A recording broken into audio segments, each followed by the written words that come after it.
Hola a todos y todas. En este segundo video del tema 9 vamos a presentar los trópicos lluviosos.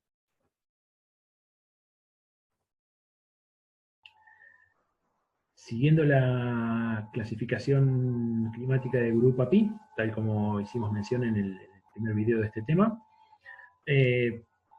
vamos a tener que dentro de los trópicos lluviosos incluyen, dentro del grupo de los trópicos lluviosos, estos autores incluyen al clima subárido de tendencia tropical, al clima tropical, al clima ecuatorial y al clima tropical y ecuatorial de altitud.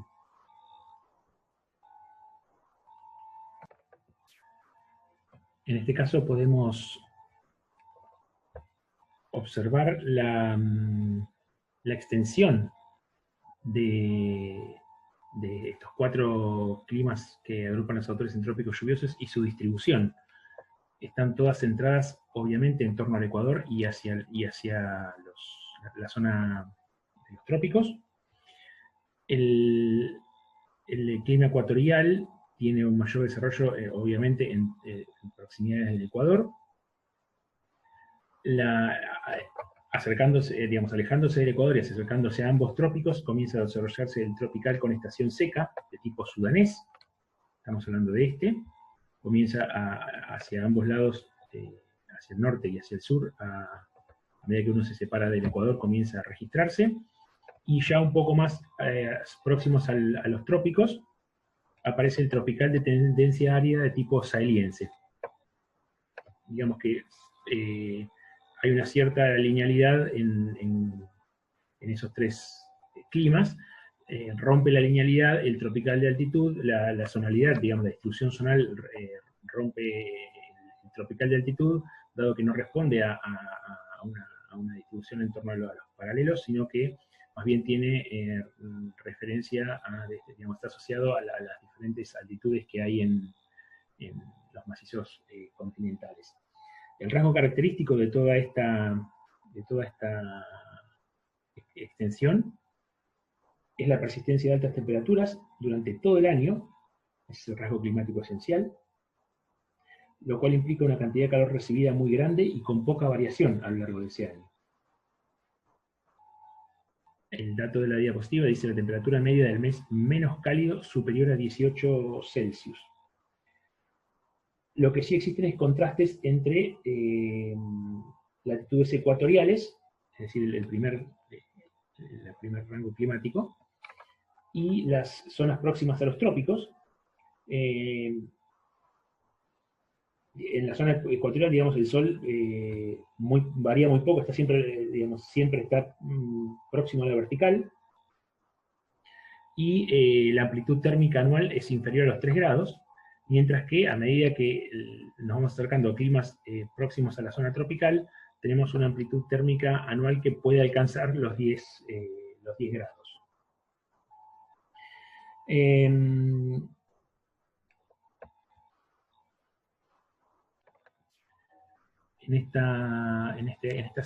la zona ecuatorial del planeta, la humedad relativa del aire es muy elevada, frecuentemente es de entre el 80 y el 100%. En la zona ecuatorial se produce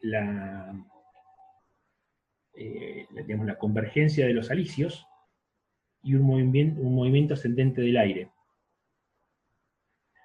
además de las bajas presiones producto del calentamiento de la superficie.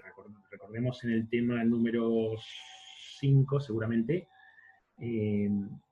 van a tener presente que en la circulación atmosférica general, en la zona de las bajas ecuatoriales, teníamos el origen de esas bajas era, dijimos, térmico-dinámico, dando mayor importancia al origen térmico debido al calentamiento de la superficie, y en un segundo plano quedaba digamos, el origen, la génesis de esas bajas presiones como dinámicas. Entonces, el ascenso del aire, producto de la convergencia de los alisios, da lugar a lluvias convectivas, y es este lugar donde se da lo que se conoce como zona de convergencia intertropical, que no está exactamente en torno a la línea del Ecuador, y además estacionalmente puede estar hacia el hemisferio norte o hacia el hemisferio sur. Digamos, cuando es el verano en el hemisferio norte, en julio, esa zona de convergencia intertropical, vemos en este gráfico inferior, tiene un leve desplazamiento hacia el hemisferio norte, y cuando es el verano en el hemisferio sur, la zona de convergencia intertropical tiene un leve desplazamiento hacia el hemisferio sur. Del desplazamiento de esa zona de convergencia intertropical va a depender de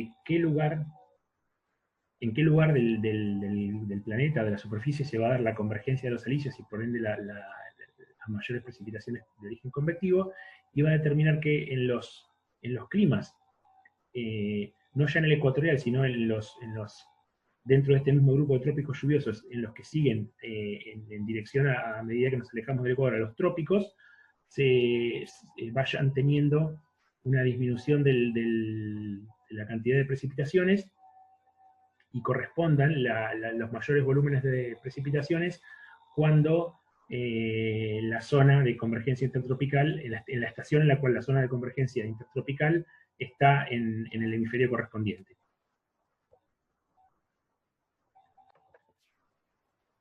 En relación con las precipitaciones, digamos, son las que contribuyen a definir las estaciones, ya que, como vimos en las diapositivas precedentes, no hay temperaturas bajas, no hay frío. Entonces son las precipitaciones las que definen las estaciones. Estas lluvias van a depender del desplazamiento del Sol, como también mencioné en la diapositiva anterior, es decir que van a depender de en qué lugar en qué lugar del globo, según la estación del año, se posicionan las bajas presiones ecuatoriales, es decir, donde se ubica la zona de convergencia intertropical siguiendo el movimiento aparente del Sol. Entonces, esta dinámica va a dar lugar a dos regímenes, ¿sí? Perdón, a tres regímenes. Un régimen ecuatorial, que tiene pequeñas diferencias de lluvia de un mes a otro, es este de acá. Y después tenemos dos regímenes tropicales, una variedad húmeda y una variedad seca de régimen tropical, en el cual tienen una estación lluviosa que está centrada en cada hemisferio cuando corresponda a su respectivo solsticio de verano, y una estación seca cuando en el respectivo hemisferio le corresponda al solsticio de invierno. Decíamos que estos dos son son variedades del clima tropical. Una variedad húmeda, donde hay una pequeña estación seca, y una variedad seca, donde hay una estación seca de mayor duración. En esta zona los cambios de tiempo son frecuentes y complejos desde el punto de vista meteorológico, y dan lugar a considerar diferencias climáticas incluso en áreas oceánicas, como por ejemplo las perturbaciones tropicales, que las vamos a ver en las próximas filminas, así como algunos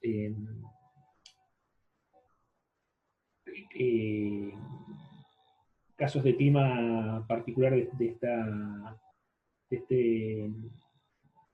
los trópicos lluviosos, como son los monzones.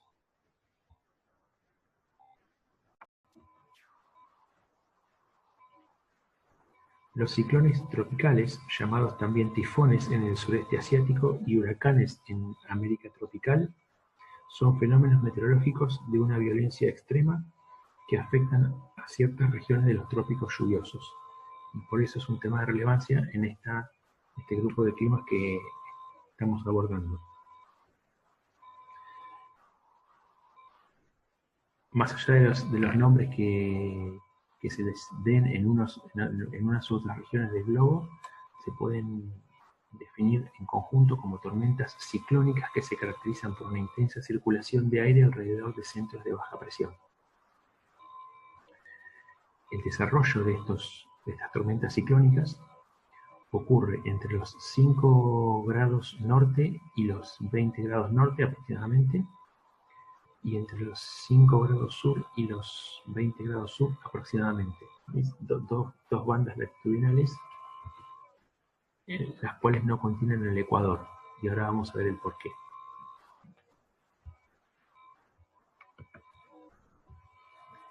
En esta diapositiva se presentan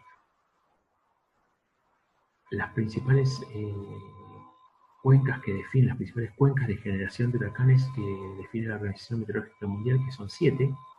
Tenemos 4 para el hemisferio norte, esta de por acá, esta de por acá, acá y acá, y 3 para el hemisferio sur, esta y esta. Fíjense que están las 4, tanto las 4 del hemisferio sur como las del norte como las 3 del hemisferio sur, están definidas en esas franjas latitudinales que mencioné.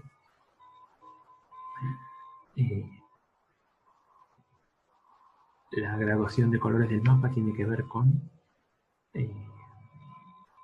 la frecuencia de ocurrencia de ciclones, y las líneas violetas son las principales trayectorias o los principales caminos de los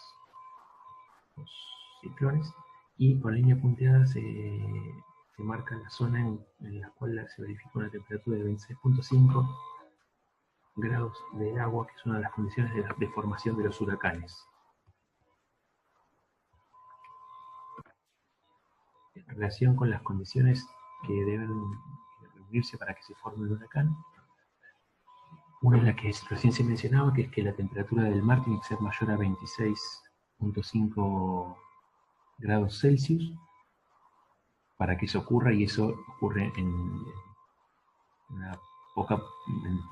poco porcentaje de los océanos del mundo. Una segunda condición tiene que ver con la distancia al Ecuador, y esta es la respuesta de por qué por qué no se originan en torno al Ecuador, y tiene que ver con que la fuerza de Coriolis en el Ecuador es mínima, y lo que hace que digamos, y estos ciclones, para justamente en términos dinámicos, funcionan de acuerdo al movimiento ejercido por la fuerza de Coriolis. Entonces verificamos un giro horario en el hemisferio sur y anterior en el hemisferio norte de los ciclones.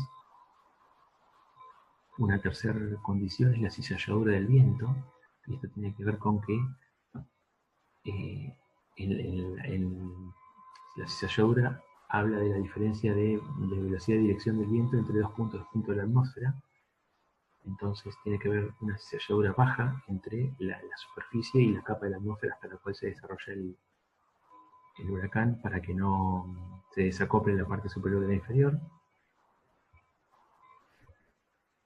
Tiene que haber una alta humedad, tiene que haber mucho aporte de calor y humedad, por eso estamos hablando siempre que suceden en regiones tropicales.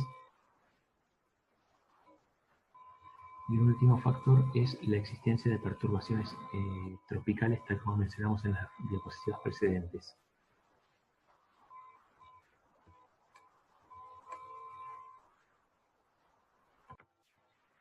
En esta imagen se presentan todos los ciclones tropicales conocidos, las trayectorias de todos los ciclones tropicales conocidos que ocurrieron entre el 1985 y 2004, estando con colores marrones y amarillos los ciclones más fuertes. En todos los casos, que creo que no lo mencioné anteriormente, los ciclones en su origen están principalmente gobernados u originados a partir de vientos del este, y luego son desviados en sus trayectorias y terminan impactando o afectando a zonas ya más próximas a latitudes templadas.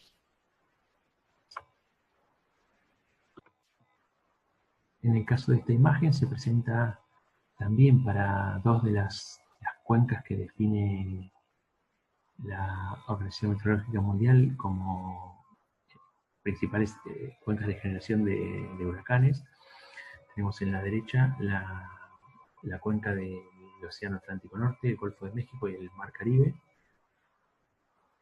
Y en este caso tenemos la cuenca del noreste del Océano Pacífico y México. El registro de este lado corresponde a partir de los ocurridos en 1949 en adelante, mientras que en este sector del Océano Atlántico corresponden a ciclones tropicales ocurridos a partir de 1851. Muchísimos, casi 100 años más de datos. Y la diferente coloración de los caminos de los ciclones tiene que ver con distintas categorías. Habla de tormentas tropicales y subtropicales, huracanes mayores y depresiones. Algunas filminas más adelante vamos a ver las diferencias entre cada uno de ellos.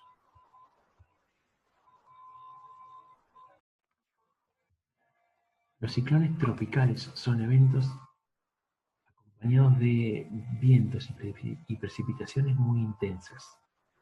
La intensificación de esos ciclones tropicales incluye el intercambio entre el océano y la atmósfera, intercambios entre océano y atmósfera. Veamos cómo es el desarrollo y la intensificación de los ciclones tropicales.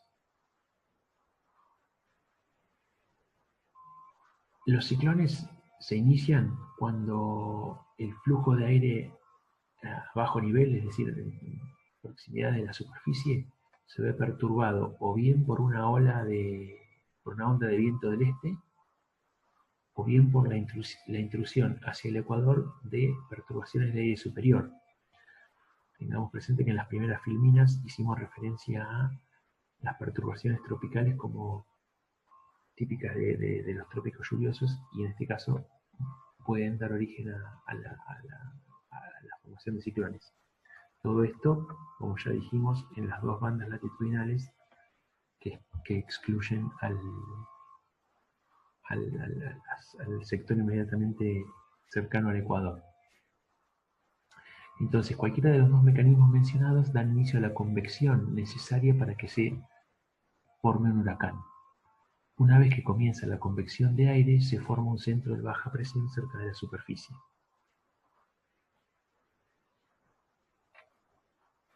Esa baja presión produce un aire ascendente en forma de espiral en el océano, en las zonas tropicales. Entonces, ese aire cálido y húmedo, ya dijimos que tenía que ser entre las condiciones de formación, converge. A medida que, en un paso 3, a medida que asciende, ese aire cálido y húmedo se expande y se enfría adiabáticamente. Ya vimos también lo que es el proceso adiabático. Y una vez que el aire se enfría, a la temperatura del punto de rocío comienza a condensarse, liberando una gran cantidad de calor latente en el aire que está alrededor. Ese calentamiento acelera el flujo de aire hacia la parte superior, por lo cual el proceso de convección crece de manera explosiva, acelerando el flujo de aire vertical. Acá vemos el ensanchamiento de las flechas, y disminuyendo aún más las presiones superficiales. ¿Sí? La presión superficial termina siendo muy baja. Fíjense que el tamaño de la base aumenta de 100 a 500, llega, en este ejemplo. A 500 metros de desarrollo 500 kilómetros de desarrollo de extensión del ciclón. Entonces, la disminución de la presión en superficie induce a una mayor inspiración del aire cálido y húmedo, o sea, se comienza a aspirar más aire hacia el centro, en la base, y a medida que este aire sube, el vapor de agua se condensa y libera más calor latente, con lo cual, con más razón se acelera el proceso, Es decir, se fortalece la convección y lo que llega es que las presiones sean aún más bajas todavía. Alrededor del centro del huracán, la convección y los vientos son más intensos. Sin embargo, debido a que el aire gira tan rápido, nunca llega al centro. Ahí, que en ese centro la calma prevalece con el aire descendente produciendo un claro de nubes que se denomina ojo del huracán.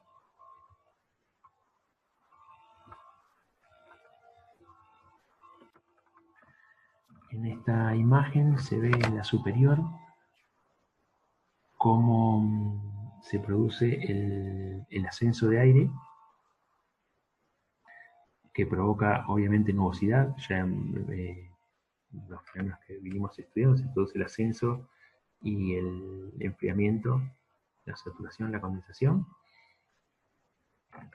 lo que provoca nubosidad y lluvias intensas en ambos lados.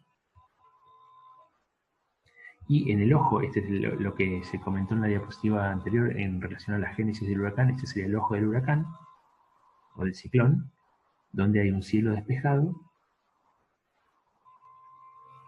como consecuencia de un descenso de aire muy leve en relación a lo que asciende en los sectores próximos, que es a mayor cantidad y a mayor velocidad. En la parte inferior se ve cómo decrece rápidamente la presión. Los extremos del huracán tienen, en este caso hay una diferencia de alrededor de 55 milímetros, esta es la presión, cómo desciende rápidamente en el centro la presión, y cómo es el movimiento de los vientos a ambos lados.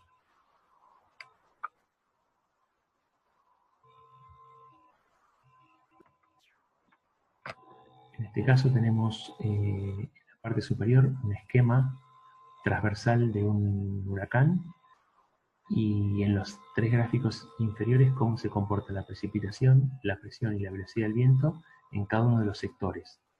Entonces tenemos dijimos, el ojo del huracán en el centro, y después una serie de bandas de nubes, una serie de bandas de nubes a cada lado, ¿sí?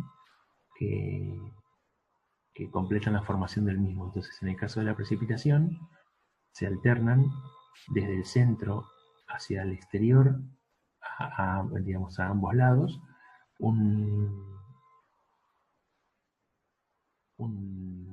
digamos, se registran precipitaciones de distinto grado en cada una de las bandas de nube, mientras que no se registran en los espacios donde no se encuentra la nubosidad, pero a su vez en las bandas de nubes va decreciendo la de precipitación a medida que nos alejamos del centro. En el caso de la presión, al revés, hay presión muy alta en los extremos del huracán y rápidamente, con un gradiente muy alto, baja la presión hacia el centro del mismo. En el caso de los vientos, tenemos muy bajos valores en torno al, o sea, casi nulos en el ojo del huracán, máximos en las dos paredes en los dos bancos de nubes o paredes de nubes que acompañan al ojo del huracán, centro, y decrece rápidamente la velocidad del viento hacia los extremos. Esta es la vista superior de un huracán, obtenida con el satélite GOES, un satélite meteorológico. Fíjense que acá tenemos la península de Florida, en Estados Unidos, la península de Yucatán en México, y esta es Cuba. Y acá tenemos cómo el ciclón está haciendo su giro antihorario en el hemisferio norte. Esta es la cuenca del Océano Atlántico, del Mar Caribe, y tenemos cómo se ve perfectamente el ojo del huracán y las grandes bandas de nubes. Y acá, acá y acá.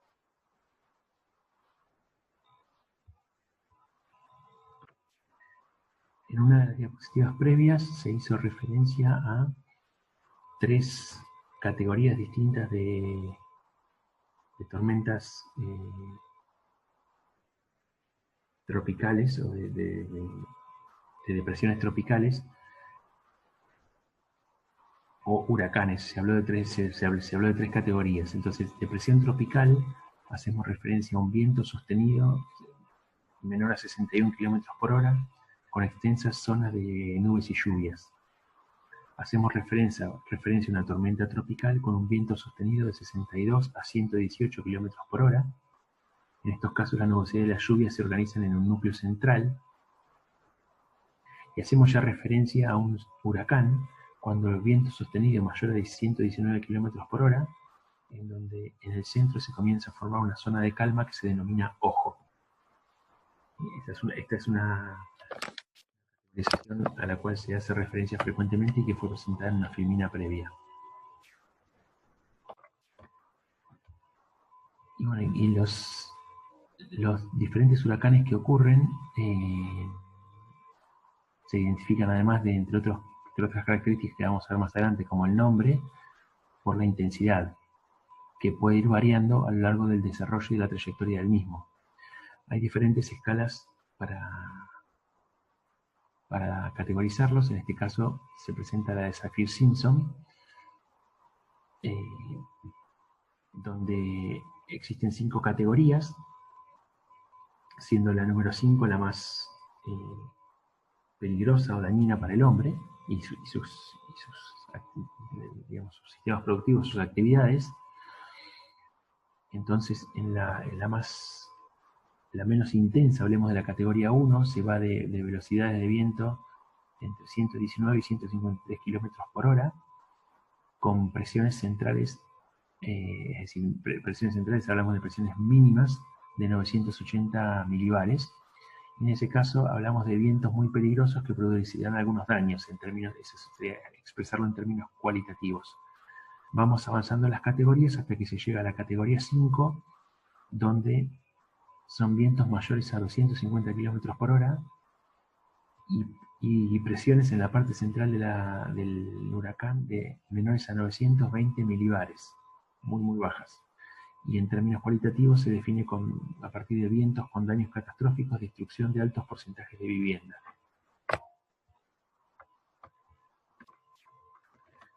Bien, en esta filmina se presenta un ejemplo de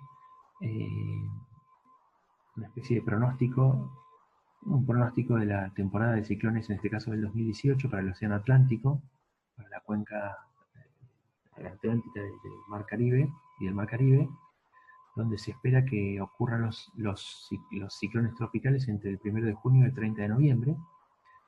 Entonces, además de, como dijimos antes, de definir las categorías, que en este caso se pronostican se esperan 4 ciclones de categorías entre 1 y 2 y 3 ciclones entre categorías 3, 4 y 5.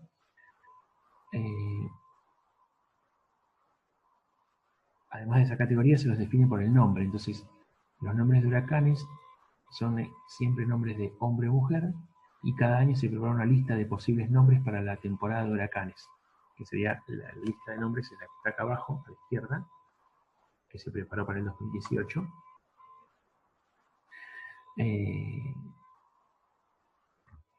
Esa lista contiene un nombre para cada letra del alfabeto, salvo algunas de las letras que no son consideradas, ya que tienen pocos nombres que empiezan justamente con esa letra. Y bueno, esas listas se reciclan cada 6 años y se reemplazan por otros nombres cuando el nombre de huracán cuando ese nombre fue utilizado para nombrar un huracán.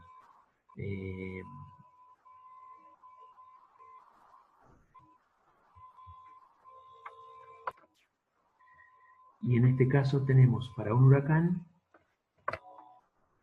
cómo fue su evolución en términos de categoría desde que se originó hasta que desapareció. Entonces, si miramos con atención, en este caso, con Celestito arrancó como una depresión tropical, después eso ocurrió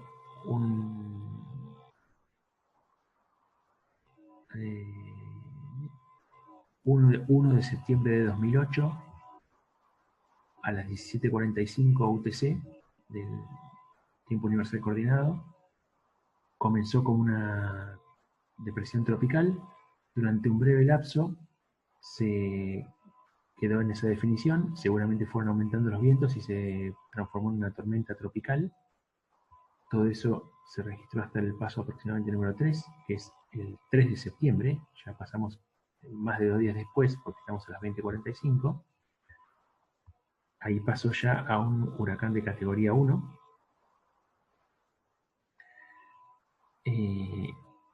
Y fue alternando sus categorías. Hubo tramos incluso que llegó a alcanzar a categoría 4. Y finalmente afectó, por lo visto, zonas de la isla de Cuba con categoría 1 y 2.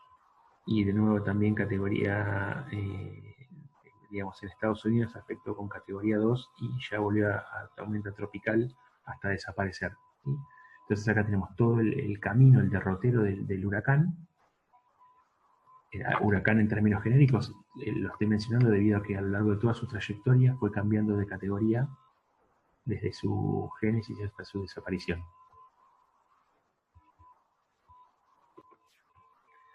Para cerrar el tema de huracanes vamos a ver algunos ejemplos más. Tenemos en este caso el huracán Mitch en el Golfo de México, donde también tuvo en 1998, antes de impactar en Centroamérica, venía con una categoría muy alta, ya en tierra tuvo efectos en Guatemala, México y la Florida con categorías menores a las que transitó en su origen. En este caso es el huracán Katrina, donde ya en el Golfo de México alcanzó a categoría 5, y cuando llegó a la parte continental ingresó con categoría 4 hasta que desapareció. Se pueden ver los efectos de su toque en tierra del huracán. Esta es una imagen de otro huracán, en este caso el ciclón tropical Joanina, que se mueve en el Océano Índico, en la zona sur del Océano Índico.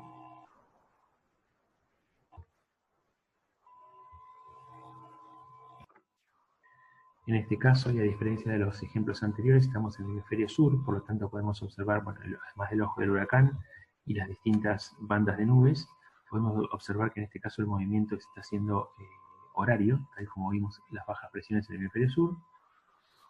Y por último, tenemos una imagen también de otro ciclón tropical, el Idai, que tocó tierra en la zona de Mozambique, también en el hemisferio sur, con movimiento horario.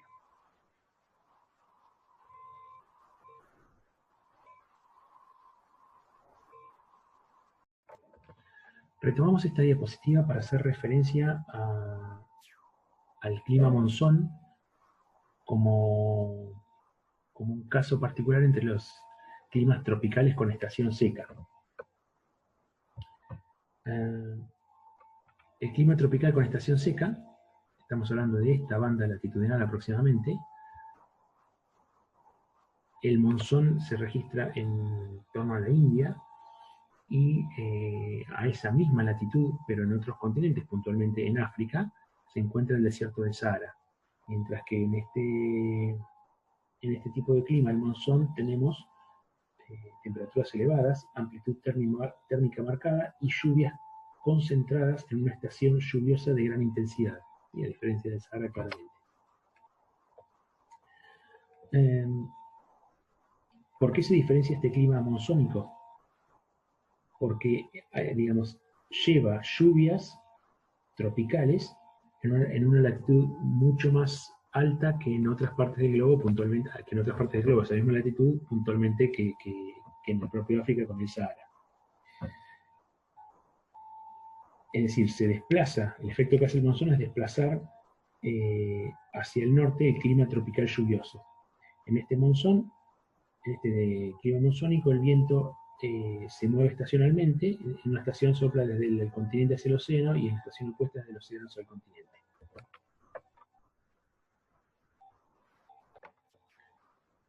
Estos dos esquemas muestran el movimiento de los vientos en torno a la zona monzónica en cada una de las estaciones. Entonces en la izquierda tenemos el monzón de invierno, en la figura de la izquierda tenemos el monzón de invierno, que afecta a todo Asia Meridional. Los vientos en esa estación del año, digamos, ocurren desde el noreste,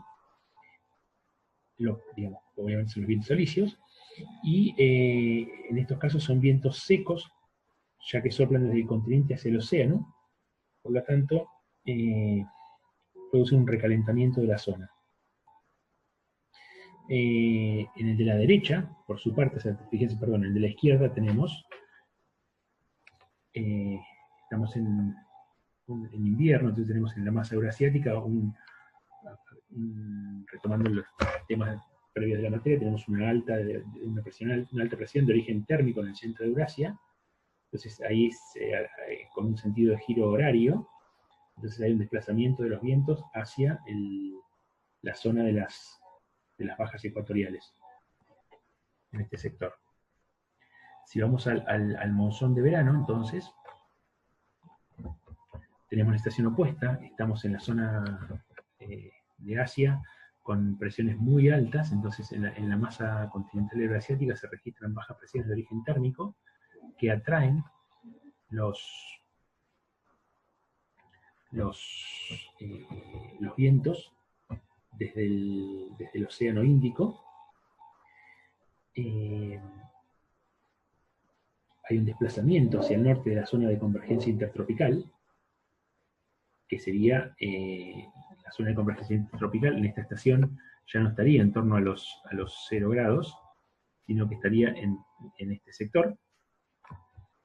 Entonces, los vientos, sucede una desviación de los alisios, ya porque no vienen como vientos del este, sino que vienen del suroeste, y son vientos que vienen cargados de humedad y llegan al continente haciendo un aporte grande de precipitaciones.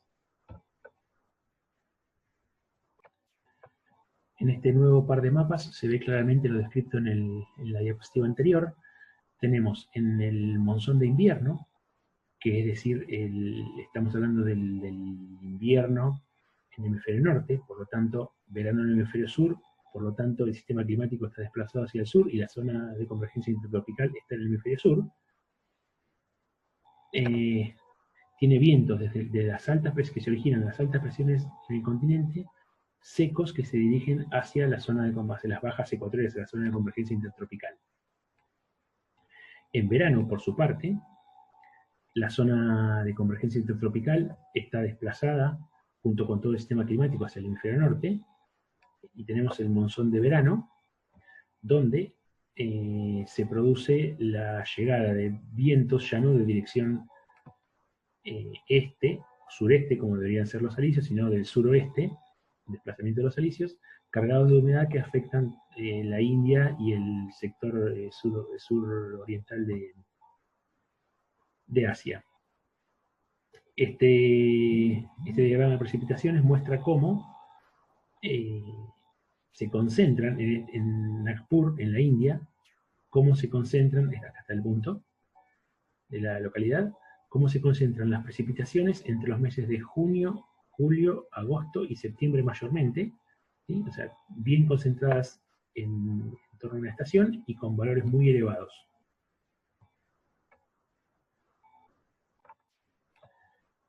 En esta filmina y en la siguiente vamos a presentar una secuencia, en secuencia los 12 meses del año y cómo varían la dirección de los vientos entre los 12 meses del año. Las flechitas están indicando los vientos, las líneas continuas las isobaras y la zona sombreada las precipitaciones. Entonces tenemos en enero, que es invierno en el hemisferio sur, es decir, la zona de convergencia intertropical está hacia el sur del área. Tenemos los vientos del continente hacia el océano. A medida que va evolucionando el año hacia lo que es el verano del hemisferio norte, los vientos van rotando hasta que llegamos a junio, que es la estación de máximas lluvias, donde se produjo la rotación de los alisios y la mayor cantidad de lluvias tiene que ver con la zona de la India y la vertiente sur, la parte sur occidental del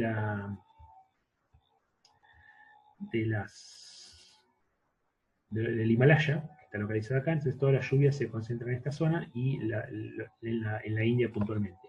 Si pasamos a la diapositiva siguiente, julio, agosto, septiembre y hasta octubre se continúan registrando precipitaciones abundantes, y en ese mismo lapso siguen mensualmente rotando los vientos hasta que llegamos a diciembre,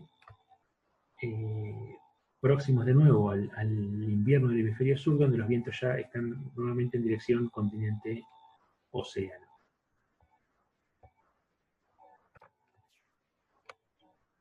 Las lluvias comienzan a partir del mes de mayo a registrarse, y a medida que avanzamos en el tiempo, incluso hasta llegar a julio, van afectando distintas regiones de la India y la parte suroriental de Asia, y siendo las zonas con más precipitaciones las que están en torno a la parte sur del Himalaya y el sur de la India, con valores de hasta 10.000, que superan los 10 milímetros, los 10.000 milímetros en el año, ¿sí? Acá está la concentración. Y está el recorrido de los vientos que ingresan de acuerdo al mes del año. Por último, para cerrar el tema del caso particular del clima monzónico, tenemos dos mapas, uno de enero y otro de julio, en el cual se identifica, vamos a empezar por el de enero, donde se identifica la zona de convergencia intertropical, que obviamente, como estamos en verano del hemisferio sur, está desplazada hacia el sur. Entonces están marcadas con trazo oblicuo en este sentido las altas presiones. Tenemos entonces las altas presiones subtropicales en los océanos en ambos hemisferios, como orígenes de las masas de aire, y con los trazos discontinuos en el sentido opuesto está toda la zona de monzón. En este caso es la zona de monzón de invierno. Está toda por sobre la zona de convergencia intertropical y tiene registro en esta zona. Mientras que en el caso con las mismas simbologías, en el caso del monzón de verano, está de nuevo siempre la zona monzónica por debajo de la zona de convergencia intertropical, que tiene un avance bastante grande hacia altas latitudes en el sudeste asiático. Esta es toda la zona afectada por el monzón de verano, que es decir que la que sería más lluviosa.